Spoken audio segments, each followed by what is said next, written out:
ಯಾವ್ದ್ರಿ ಜಾತಿ ಯಾರ್ರಿ ಗೊತ್ತು? ಇಲ್ಲಿ ಕೂತವನಿಲ್ಲ ರವಿ, ನಾನು ಆದರೆ ಪ್ರಾಣ ಕೊಡ್ತಾನೆ ನನ್ಕೋಸ. ಅದು ಶಾಂತಪ್ಪ ಅಂತ ಕೂತಾನೆ, SC ಲೀಡರ್. ಅವನಾದ್ರೆ ನಾನು ಪ್ರಾಣ ಕೊಡ್ತೀನಿ ಅವ್ನಿಗೇನಾರ ಆದರೆ. ನಮ್ಮ ದೇಶ ಇದು ರೀ, ನಾವು ಕೊಟ್ಟಿರೋ ದೇಶ ರೀ ಇದು. ನಾವು ಅದೇನ್ ಮಾತಂತ ಹೇಳಿದ್ರಿ ಸರ್ ನೀವು? Really hats off sir, hats off. ಯಾವ ಜಾತಿ ಇಲ್ಲ ರೀ. ನೋಡ್ರಿ ಅಮಾಯಕರು ಹೆಂಗ್ ಕೂತವ್ರೆ, ಅವ್ರ ಬಗ್ಗೆನೇ ಎಲಿಗೇಷನ್ ಮಾಡ್ತೀಯಲ್ಲ. ಅವ್ರನ್ನೆನ್ನೆ ಸ್ಟೇಷನ್ ಕರ್ಸ್ಕೊಂಡಿದ್ದೀರಲ್ಲ. ನಿಮ್ಮ ದೇವ್ರ ರಂಜಾನ್ ಟೈಮಲ್ಲಿ ನಿನ್ಗೆ ಒಳ್ಳೇದಾಗ್ತದೆ. ನಿನಗೆ ಇದು ಆಕ್ಚುಲಿ ಚೆನ್ನಾಗಿರೋದು. ಸೂರ್ಯ, ಒಳ್ಳೇದಾಗ್ತದೆ ನಿನಗೆ. ರಂಜಾನ್ ಟೈಮಲ್ಲಿ ಉಪವಾಸ ಬಿಟ್ಟಿಲ್ಲ, ಸ್ಟೇಷನ್ ಕರ್ಸಿದಿರಲ್ಲ, ಜಯನಗರ ಸ್ಟೇಷನಲ್ಲಿ ಸಾಯಂಕಾಲ 8 ಗಂಟೆ. ಈ ಕಣ್ಣಲ್ಲಿ ಇನ್ನೀ ಏನೇನು ನೋಡ್ಬೇಕು ಕಾಣೆ ವರ್ಗಿದ್ರಲ್ಲ ಅಮಾಯಕರು. ದೇವ್ರು ನಿನ್ಗೆ ಒಳ್ಳೇದು ಮಾಡ್ತದ?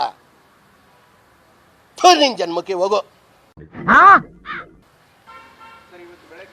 ಆಮೇಲೆ ಇನ್ನೊಂದು, ಈ ಸ್ಕ್ಯಾಮ್ ಅಲ್ಲಿ ತಮ್ಗೆಲ್ಲ ಗೊತ್ತೇ ಇದ್ದಂಗೆ ದೊಡ್ಡದಾಗ ಮಾತಾಡಿದ್ದಾರೆ. ಯಾರು? ಈ ಕಿವಿಲಿ ಗುಗ್ಗೆ ಪಗ್ಗೆ ಇದ್ರೆ ನೀಟಾಗಿ ಕೇಳೋದೇ ಇಲ್ಲ. ಏನಂದೆ ಇನ್ನೊಂದ್ಸಲ ಹೇಳು.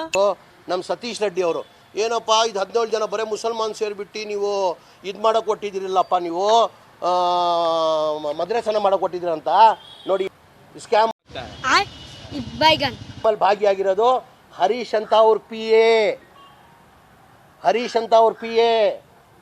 ಮನೆ ಸ್ನೇಹಿತರೆ ನೋಡಿ, ಇಷ್ಟು ದೊಡ್ಡ ಮಾತಾಡಿದ್ದಾರೆ. ಸೂರ್ಯ ಅವರೇ, ಇದಕ್ಕೇನು ಉತ್ತರ ಕೊಡ್ತೀಯಪ್ಪ ಮಿಸ್ಟರ್ ಸೂರ್ಯ? ಏನು ಉತ್ತರ ಕೊಡ್ತೀಯ ಇದಕ್ಕೆ? ಹೇಳು ಒಂಚೂರು. ಇದಕ್ಕೇನು ಉತ್ತರ ಕೊಡ್ತೀರಿ ಹೇಳಿ MP ಸಾಹೇಬ್ರೆ? ನಿಮ್ಮ MLA ಜೊತೆ ಕರ್ಕೊಂಡು ಹೋಗಿದ್ರಲ್ಲ, ಅವ್ರ PA ಹರೀಶೇ ಇನ್ವಾಲ್ವ್ಮೆಂಟ್ ಆಗಿದ್ದಾರೆ.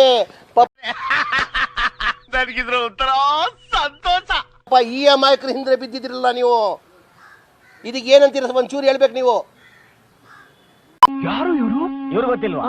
ಇವ್ರು ಬಿಟ್ಟಿಗೆಲ್ಲ ತುಂಬಾ ಫೇಮಸ್. ಬಿಟ್ಗ